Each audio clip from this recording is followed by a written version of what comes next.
even in Torah Or, in the official footnotes, endnotes, they write to learn the Maimer from Chachlili and Naim from Reb Hillel.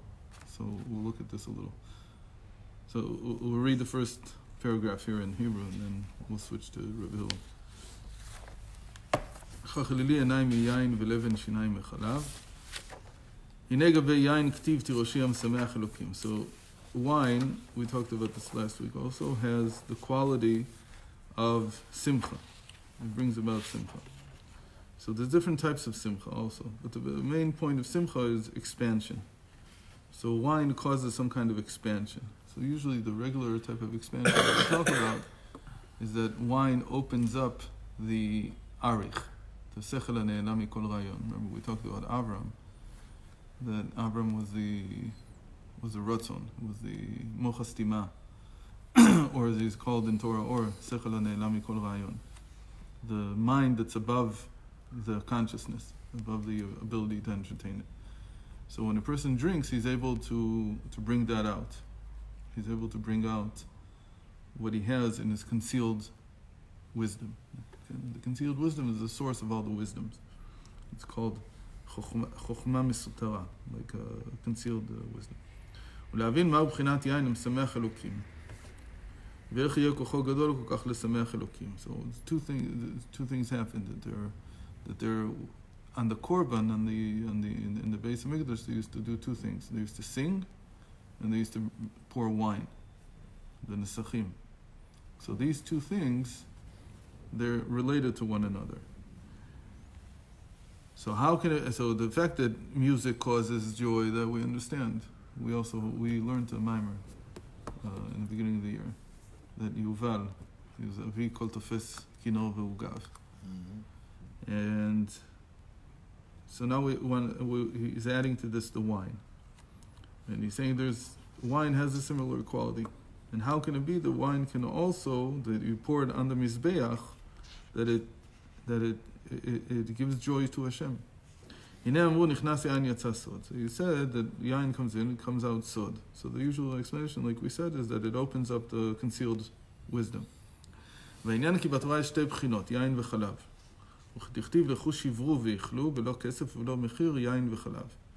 there's two different qualities to Torah.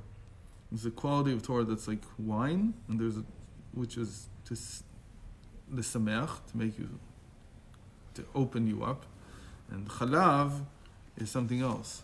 Chalav is sweetness, is the sugar. So that's something else. Like dvash v'chalav tachat leshonecha.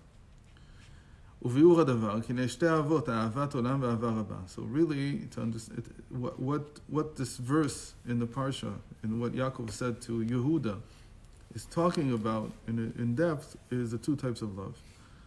Ahavat olam ya'ava gluya, so like we saw last week, it's a revealed love. Ahava rabba ya'ava mesuteret. And the greater love is the concealed love. This is me? This is mine? Yeah. But there's no sweetener. Except for milk. Yeah, for milk, so you got a lot of sweetness in it.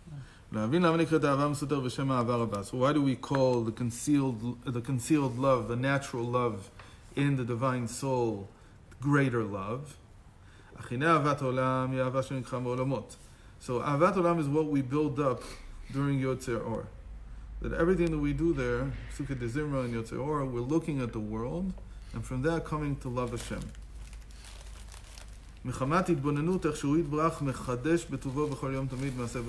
we start Yotzer Or. So it's to look at the world.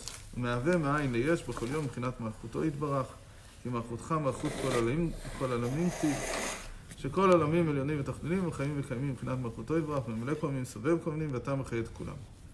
So here he puts ממלא כל מיני סובב כל מיני together. Because really, סובב כל מיני also is from what Hashem wanted to be king, or מה ששיער בעצמו בכוח, how we envisioned the world before he created it. And all of this comes out of what's called his kingship, his kingdom. Okay? What do we mean by his kingdom? That en melech belo'am, that he wants to be a king. So yesterday we spent a couple of minutes on the question of why does Hashem even want to want to rule anything. So we say there's no real answer. That we can't we can't fathom. Why in the world does he want this? And there's two options. If you can't fathom it, so you can be like the Greeks, well, not like the ancient Greeks, but like modern Greeks, modern philosophers who come and say that if I can't fathom it, it doesn't exist. So therefore, Hashem doesn't want anything, and the world has no purpose. The other option is that I simply can't understand why this is the purpose of the world. But the purpose of the world is to have creatures who will serve Hashem out of their own free will. That is the purpose. שהחיות מתפשט, ואינו כדמיון של משהו בחיית הגוף. And it's not the same thing, this malchus, this thought of Hashem to create the world is not, and is giving it life, is not the same as what we call the soul inside the body. Why? Because שהחיות מתפשט ומתלבש בגוף ממש להחיותו. Because the soul is now limited to the body. Like we say, that when the tzaddik passes away, he becomes less limited. Why? Because now he's not only available through his body, he's available in all the worlds. He's available everywhere because his soul is no longer limited to the location of the body. אבל הוא יתברך קדוש ומובדל. But he is not the same way. It's not that if he gives life to the world, so therefore he's now limited by the world. You can never catch him by the world. רק התפשטות בחינת שם בלבד. The only thing that's here is what's called his name. That we know from Pirkei Rabbi Eliezer. Before he created the world, Hayahu Ushmo. So there's two readings. One reading says Hayahu Ushmo Echad, Hayahu Ushmo Levado. But in either case, the name is the Malchus, Baruch Shem Kvod Malchuto, and that's the thought about creating the world. So that was all there was. It wasn't a world yet. Don Olam says it nicely. Okay. So all that's happening is that the hispashtus, the expansion, is only in the name. It's the name that comes to enliven the worlds. Only his name. And his name is Melech. Because he's called king. So the whole world, the whole life of the world is to make Hashem king. That's all it's for. It's like you're asking, what's the purpose of the world? The purpose of the world is to make Hashem king. But the world is built in such a way that Hashem wants to be king only over creations that choose him freely. That he doesn't want to be king over something that he would coerce. And this can be infinite. This is where the infinity is found. That when you decide that you want to accept Hashem as king, and you begin to exalt him, so there you find the infinite. Meaning, most of the actions that we do in the world are not infinite. Most of them are finite. But when it comes to Shevach LaHashem, so Chazal say, Mi malel gvurot Hashem, yashmi'a kol tilato. That if you start, you can't end. There's no end to it. ועזן אומרים, אמן יש מרבה מבורך לעלם לעולמי עולמיה יתברך, that the original meaning of le'alam is forever. Okay? So amen yehei shmei rabba mevorach, that I'm exalting Hashem, that I'm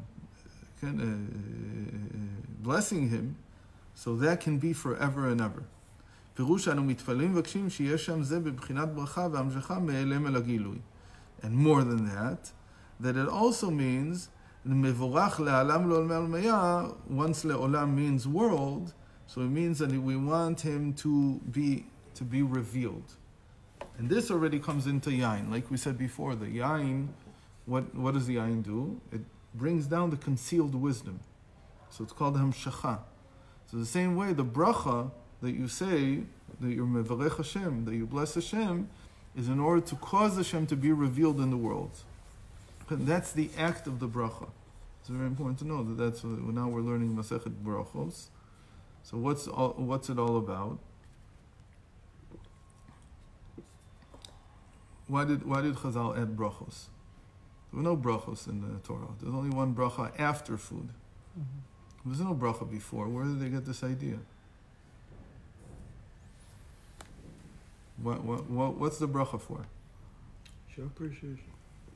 So that's after. Why do you show appreciation before? So it's a Akhana Important. If you go say thank you afterwards, you go say thank you before. It's a Masech the purpose. Say no, but it has a different purpose because you have a blessing afterwards. So what's the purpose? So the purpose is, it's explained in Chassidus, the purpose of a bracha is your free will. The other one you're obligated in. So there's no free will there. And here they added, it's like all the hachana for something. Why is the akhana important? We talked about this with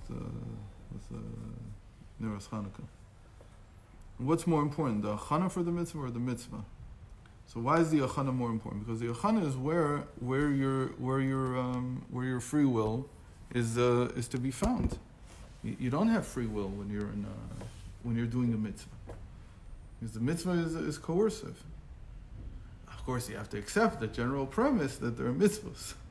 But the moment you accept it, there's no room for you. There's no all there. Everybody's got free choice. Nobody has to do a mitzvah. Can, but once you decide I'm going to follow mitzvahs, so you don't get free choice how you're going to say something or how you're going to do it. But the akhana for the mitzvah, that's where your free will comes into play. That's why in Chassidus it was so stressed that the time that you spend preparing for the mitzvah is an expression of your own free will. Well, but in Chabad, it's usually minimized compared to like Polish Chassidus. You know, all these, you know, the Hachanas and the Hiratzons and everything in Chabad, it's just like mitzvah. It's shorter, but it's not minimized to the point where you don't daven at 6 a.m. You still daven at 10. Why? Because the Akhana is more important than the mitzvahs. It's certainly when it comes to Chazal. So the whole Maseches of Brachos is, in a sense, it's a preparation for the rest of Shas. It's like this is where it's from us. We begin with something that's from us. What's the next Maseches after that? Shabbos. Shabbos is already Migdash Shabbos. Shabbos is the penultimate, right? We learned that word a while ago. Penultimate what? Mitzvah. What is it penultimate? Pilot. No, we said it's the one that comes after. What did we say? No. The one that comes before? You. Penultimate is the one before the end. Oh, right. So, Which is, so it's not the penultimate. It's the ultimate. It's just the ultimate. It's the ultimate mitzvah. Because even if you don't do anything, even if it so doesn't require anything from you, that even if you don't do anything, it's still Shabbos. Even if you don't keep Shabbos. Then you would think, if I don't make a sukkah, you can't sit outside and say I'm in the sukkah. The sukkah it's not in Shemayim. But Shabbos is like the ultimate mitzvah. Yom Kippur. No, also not, because if you don't fast, it doesn't work. You don't have to do anything to fast. But you have to fast. Just open your mouth. You have to not open your mouth. But in any case, you still have to do something. In Shabbos, you don't have to do anything. Whether you like it, you don't like it. It's there. Not to mention the fact that Yom Kippur depends on our actions. Why does it depend on our actions?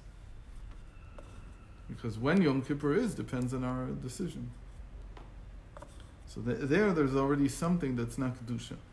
The whole idea of Kedusha is that something that exists even if I don't do anything at all. So brachos are exactly the opposite of that. Brachos are saying that even though I'm obligated by many things, I begin with something that comes from my own free will. That was the takana of brachos. And that's what's called Shanu mitpalim v'kshim sheyeshem ze b'bchinat bracha ve'amshacha me'elem el hagilui. So bracha, the whole idea of bracha is to bring something, because that's what you do with your free will. You do amshacha, you bring Hashem down into reality. דהיינו שלא יהיה בבחינת ההלם והסתר פנים אצלנו בדיעת אנשים ולומדת בלבד שאין זה אלא בבחינת הודעה. So that's afterwards. Hoda'ah is to acknowledge. Who is this food? Who does this food belong to? It belongs to Hashem. That's acknowledgement. But beforehand, to say even before I eat, I haven't eaten anything yet, but I'm coming and asking Hashem to be revealed in the world. That's bracha, להברich, to bring down. ושיהיה גילוי זה נמשך לעולם ולעולמי עולמיה, אפילו בעולמות התחתונים כמו העולם הזה הגשמי. כעניין של מה, ברוך השם אלוקי ישראל מן העולם ועד העולם. That's what they used to say in the Mikdash before the Minim started ruining it. So it said min haolam ועד העולם. They didn't want to say that, so they began to say ברוך השם כבוד מלכותו לעולם ועד. והדרך זה תקנו כל פסוקי דזמרה מברוך שאמר את קריאת שמע, להאריך ולהרחיב הדיבור בשבחו של מקום, איך שמלכותו ממלא כל עלמין. So the whole idea of Psukei de Zimra is like one big bracha. That's why we start with a bracha and we end with a bracha. Baruch she'amar and then yishtabach, and then also Birkot Kriyat Shema lefanea v'le'acharea. That again they did the same thing. They said Shema is the Oraisa. We have to add the Rabbanon before, because the Rabbanon is Mishon le'arbot, that we do more. And why do we do more? Because we want to stress the idea of free will. That's why it says that in our generations, Dikdukei Sofrim and the Rabbanon is more important than the Oraisa. Right? Because we're more makpid on Dikdukei Sofrim and on the Rabbanon than we are on the Oraisa. Why? Because the element of free will is more important than what you were commanded to do. That's called the ascension of the feminine. Aliyat Nukva, really what it means is that free will becomes more important than what you're obligated in. And that's why in these generations we stress the free will more than we stress what we're obligated in. So that we want to bring down, to reveal how separate he is from the world. Shema לשון הבנה, להתבונן כי השם אחד, פירוש אחד, שבע רקיעים וארץ וארבע רוחות העולם, בתהילים אל האלף שהוא אלופו של עולם. So it's not like the usual sense that the body is enlivened by the neshama, because the body is not batal to the neshama. The body doesn't need the neshama in the sense it can do anything it wants. But when it comes to the world is entirely nothing next to Hashem. כך ברוחניות תשכם המדרגות זו למעלה מזו, וכולם בתהילים אליו יתברך, רק שברוך שם כבוד מלכותו לעולם ועד, we want it to come down. So all these levels are all nullified before Hashem, meaning they don't have an existence of their own. שמבחינת דלת רבתי דרכן נמשך בחינת ברכה והמשכה להיות בחינת שם כבוד מלכותו, ועל ידי זה יגיע למדרגת ואהבתן. When you feel that, when the world is nullified before you, then you can come to what it means to love. And this we need to understand. פירוש ואהבת מלשון רצון. אהבה really means will, כמו אהבה, to want. דהיינו שיהיה רצונך שאהבה יהיה אלוקיך בכל לבבך בשני יצריך, יצר טוב ויצר רע, להפך חשוכה. What he's saying here is that only through what you want, if you make what you want with your free will, you want him to be your God, then can you uproot the evil inclination and transform it into goodness. It doesn't work without free will, without your will, without you wanting to do something. שיעקור רצונו מאבלי עולם, להיות לו שינוי רצון, ולהפך רצונו להשם אחד, כמו שכתוב, מילים בשמיים, ממך לא חפצתי בארץ. So all this is אהבת עולם. Okay, so now let's see here. חכליני עיניים מיין ולבן שיניים מחלב. So says Reb Hillel, הנה התורה נקראת יין ונקראת חלב. וכמאמר ישעיה, לכו שברו ויאכלו בלא כסף ולא מחיר יין וחלב. Why is it called these two things? מהטעם שנמשלה לשני משקים אלו, why wine and milk, וכן נקרא בשם מים, it's also called water, it's likened to water. אמרו רז"ל, in Tainis, כי שלושה משקין אלו אינם מתקיימים אלא בכלי חרס. That these three fluids, liquids, they can only remain viable. They only remain fresh. They're only preserved when they're in a earthenware jar. וכן התורה אינה מתקיימת אלא במי שדעתו שפלה. The Torah also cannot be preserved, it can't be held except by a person who, in his mind, he's shafel, he's lowly like an earthenware jar, he's like earth. So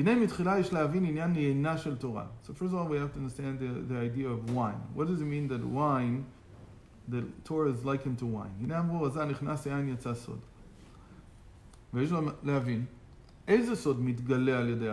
What secret is coming out? There are two types of love, ahavat olam ואהבה רבה. Love that's from the world and greater love. הנה אהבת עולם הוא בחינת אהבה נמשך מבחינת ההתבוננות בעולמות. ראינו כאשר מתבונן בהתחדשות החיות בכל יום ומהווה בכל יום מאין ליש. So this is all from nothingness to somethingness. This is all אהבת עולם. כמאמר אומר ועושה לשון הווה. And he does it every moment. So it's the coming of the world out of nothingness into somethingness. וכל ההתהוות וההתחדשות החיות רק מבחינת מלכותו, כמו שכתוב מלכותך מלכות כל העולמים. ובחינת מלכות הוא רק בחינת שם. So we saw all this. וכמו השם של אדם, so he gives us a little bit more explanation, שאינו תופס מקום בעצמות האדם, and just like the name is inconsequential to the person himself, it's like nothing compared to the person himself. וכן אור וזיו של השמש, and another mashal that's used. One is always from a human example, another one is from nature. And for nature, the light of the sun אינו תופס מקום בעצמות מאור השמש. Is nothing compared to the sun itself. כן הוא כללות העולמות עם האור והחיות הנמשך להם מבחינת מידת המלוכה, אינם תופסים מקום במקורם שהוא בחינת שם הוויה, מקור מידת המלכות, להיות שגם עצם מידת המלכות בכלל הוא רק אור וזיו דשם הוויה. So, in this sense, the world is like nothing compared to Hashem himself. That's what we said. This is all ahavat olam. This is all to understand how Hashem is giving life to the world, but again, he's completely detached. Because the world is like nothing. It all exists just from his name, just from his kingdom. ואינה תופסת מקום בעצמות השם, שהוא המאור דאור מידת המלוכה. So if this is all you have, then you have no understanding in the king himself. All you have understanding is in his kingdom.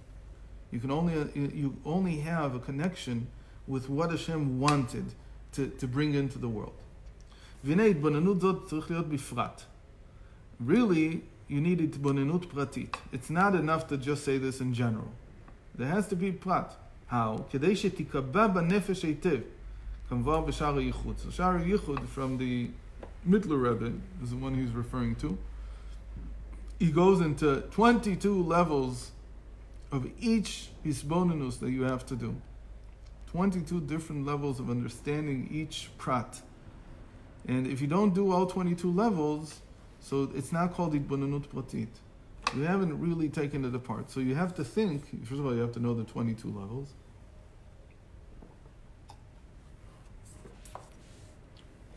After you know them, Reb Hillel divides them in a different way than other people. He makes them 11 before the Tzimtzum and 11 after the Tzimtzum. That's his way of doing it. In the Sha'ar Yichud, it's a little bit harder to remember it. It's more complex. So he made it a little shorter, and when you go through, that's what Chabad meditation was like before you daven. You didn't do all 22 levels. You didn't start before you daven because you wouldn't finish. Rather, you'd prepare it the night before. You take a topic, usually something from Torah, and then you'd say, how can I analyze this with as many of these levels as I can? And then when you daven, you go over it again. You try to reconstruct it in your mind, what you learned the night before. You should know well enough that you can do it. And usually it takes 5 to 10 minutes. And that was this bonus during the davening. At least by the Middler Rebbe. That was his whole his shita. And this, it's enough to take any object of meditation. You can take anything in Torah and you can meditate it according to these 22 levels. And then that's called עבודה שבלב. והיינו, ההתבוננות בכללות עולם העשייה בריבוי פרטי דומם צומח חי מדבר שבו, שהם מקבלים מבחינת המזלות, והמזלות מהאופנים, וכולם מקבלים מבחינת מלכות דעשייה, שהוא מבחינת אור וזיו, ובטלה במאור, שהוא התלבשות אור אינסוף בעשר ספירות דעשייה. It gives us a quick, it's not all 22 levels, but it's some of them. כן, דומם צומח חי מדבר is the end, so he's going up here. So usually the דומם צומח חי מדבר are in the world of Asiya, is how they're in the world of Asiya. So this thing, that's what he says. Potut olam da'asiyah is to look at something from domem tzomech chaim daber, from the inanimate vegetable, the animate and speakers, from men, and then to see how it came down through all these levels. Because all of this, all of Malchus, is always memale kol almin. First of all. וכולם מכנים מבחינת מלכות דעשייה שהוא מבחינת אור וזיו ובטלה במאור שהוא התלבשות אור אינסוף בעשר ספירות דעשייה. So this is all after the tzimtzum. והנה בחינת מאור דמדרגה התחתונה הוא רק בחינת אור וזיו דמדרגה העליונה. וזהו מלכות דיצירה נעשה כתר לעשייה וכן הדרך זה מבריאה ליצירה. So now he goes higher. כן, these are more levels. עד בכללות הכל כללות ההשתלשלות מבחינת אק הנקרא המחשבה הקדומה עד תחתיו עולם העשייה כולם הם רק בחינת אור וזיו והאינסוף הנקרא מלכות דאינסוף שמקבל מבחינת חסד דאינסוף. So this is already before Ak. So these are all levels that you need to meditate on. ושתי המידות חסד ומלכות בטלים ונכלאים במאור, שהוא בחינת הרצון להיטיב, ומחשבה ורצון דאנה ימלוך. And that thought, אנה ימלוך, I will be king, that is הוא בחינת שמו הגדול. That is the Malchus De'Ensof, really. That's what we call Shmo. That's what we call his name. Begimatria Ratzon. Shmo in Gematria is Ratzon. It's famous Gematria from the Mekubalim, from the early Mekubalim already. Shu B'chinat Havaya, Shu Ha'ma'or Shel Ha'or, Demidat HaChesed, Demidat HaMelucha, V'day L'Mevin. So here he gave us quickly, not all 22, but at least, I think 11 or 12 of them. So anyway, he says, you have to do each one in particular. If you don't do it in particular, זה לא נקבע בנפש. It doesn't really become part of you. You don't seeing in everything how it's mishtalshel, how it comes down from Hashem. So you don't fully understand what it means that something is batel, that everything that you're looking at is really batel in the end to Hashem. So there's a famous story that when, I think it was when Mendel Futterfras came to America the first time, so he looked at the buildings in Manhattan. He saw the buildings in Manhattan, never seen anything like that. So he says, wow, they really dump a lot, these fanim. So he said in Yiddish, really, and he said, what? You really do what? Dump. You know what it means to dump? It's to go to the bathroom. So he says, because the ofanim, from their shmarim is a nice way of saying from their excrement, comes all the physical matter in this world. So he sees a pile of physical matter going up 100 stories. He looks at it and says, wow, they have a lot to dump. So the fact that somebody can even look at things that way, like, what, he's impressed, it's very high. But to him, it's a pile of garbage from above. Not to say that what people did is not worth anything. It's just saying that where did you get so much matter? Where did you get so much physical steel and bricks and mortar to build this thing? So and it looks like it. It looks like a big pile.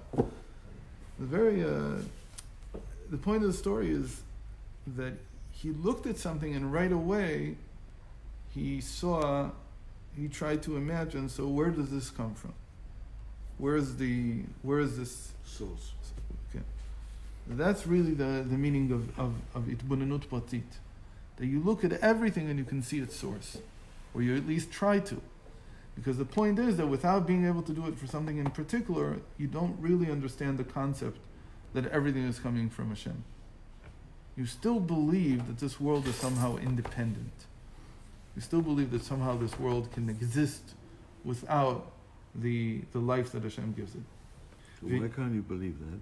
Why does it have to come from a bad source? Why can't you say, no, well, it's amazing how Hashem has given us, No, Baruch Hashem. Why is excrement most bad? of it is Tov also.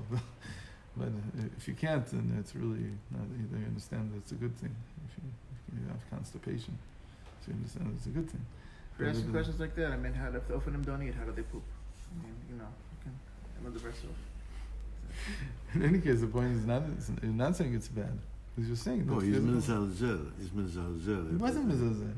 It is. It's Mizalzel. It's So saying again, it's not worth anything. I took from It's a waste of time. No, it's all garbage. above its waist. Above its waist, down here, that's what you do. Everything that's down here is waste. You know, everything has to be from which particular perspective you want to look at things. Mm. 1956, the Belzer Rebbe. The Belzer Rebbe finally made it out of the Shoah, and he came to so they lived in Tel Aviv. Right? Mm. And so one Shabbos morning he got up and he sees all these cars driving up and down the main street of Tel Aviv. He turned around to his Gabba and said, "There's too viel Kenke hidden." Was? So many sick Jews, right? Yeah. So for sick. So it depends which way you want to look at it, from which So- perspective, So right? they're also sick. So why can't you say all these beautiful buildings with all full of Jews, all doing Torah mitzvahs, They're all not. learning It's Manhattan. parnasa, all giving tzedakah, but you know, But some of them are. but some the people building, he's talking about the building. He's not talking about who's doing There's something. nothing inside. bad. Yaakov, he was in Manhattan, not London. What's the question? Still can't say that the building is intrinsically bad, which is what you say. He's not saying it's bad. He's saying where does all the material come from? From Shem. בסדר, so what you say, התבוננות כללית, it's from Hashem. And the point was that he knows how this actually comes down. What is the source of the life in this that keeps this together? He says it comes from that. Shimrei al-Fanim. To tell you that he wasn't mezalzel, he was. As an individual, he was. But the Isbonenus is still right. And then, again, you can look at this cup and say the same thing. Especially this cup. Okay? Because you throw it out after. Why you throw it? It also gives you a different perspective on matter. That the purpose of matter is not necessarily to conserve it. This whole idea of sustainability is not, where did it come from? It came from exactly that idea. You look what is, I don't know if they have this here. And some of them they have, the sign of recycling. So what is the original recycling? Problem if you recycle it, you gotta throw it. No, this? It's paper, you don't need to talk about it. Recycling it. What's the original source of recycling? Where do people get this idea from? That they look at the world and they see that we eat, and then it comes out on the other side. And it goes into the earth. And you see this in cows and in whatever animal you have on your farm. And you see that what comes out actually makes something grow again. But that's exactly how matter is supposed to be treated. It's not supposed to be treated. Like on a larger scale, you say, oh, this is only true organically. It says, no, on a larger scale, it's also true in the inanimate that's not organic. Because in the end, all matter has to be recycled. That's like what this Isbonenus gives you on a grander scale. That you can't treat anything, even though this is organic, this is organic, this is a little bit organic. This is not so organic. But you have to recycle it. Because in the end, this came from the same place. Because that's how these cycles work. So if you have in your mind that after we finish, look at what happened to the industry, the appliance industry in the last 20 years. 20 years ago, when you bought an appliance, it could last for 50 years. 40 years. Okay, 40 years. It could last for 50 years. Why? It's for 100 years. Because they built it like it was supposed to last forever. What happened? And they realized, well, this is recyclable. And if people don't recycle it, we're not making money because it's lasting for 50 years. We're not getting the money. Who's getting the money? The guy who fixes it once in a while. Invented by Okay. General Motors. It's called planned obsolescence. Okay, you have to plan when this is going to be recycled. So they have the idea that matter, when you put it together in a very nice package and it works and it does something useful, did not lose the fact that it came from Shimrei al-Fanim. And like all Shimrei al-Fanim, it has to be recyclable. So the moment they chopped this, they started making a lot of money. That's how GE came out of bankruptcy. GM also. And All of them. but All then- of them but saved then- themselves but then the they same went way. bankrupt because of Well, that you idea. said it because they did something else that was stupid. But in the end, that saved them. So if they would have gone to somebody who meditates on this, and he would have said, I know where appliances come from. I know where they really come from. He would have told them right away, you need to make them recyclable. Okay, let's go down. You daven. You want to recycle your davening? Another So 20 davening another doesn't 20 come from. seconds. So davening doesn't come from that. What we're doing tomorrow? What we're doing tomorrow? Quick. 1, 2, 3. Tomorrow. So we're not learning. You said Why not? he doesn't want to learn. He wants to go to some I Chabad want to meeting. go to Chabad meeting. When are you going and where? Go to Ramot Dalet. And when? 7:30. 7:30. I finish about 8:45. So I don't mind going daven there. And then we can come here. Because Avi, you can't get there, right? You have to take the kid there. I was going to go to Is the Akhana, but I can do that afterwards. Sure. What time is the meeting? Is it 7:30? Bezrat Hashem. So let's daven there. We'll learn there. Okay. So you'll learn there what time? 8:30. Probably be done by 8:30. 8:40. 8:30. What? They're like slow. At Beit Till they Shasha? get going.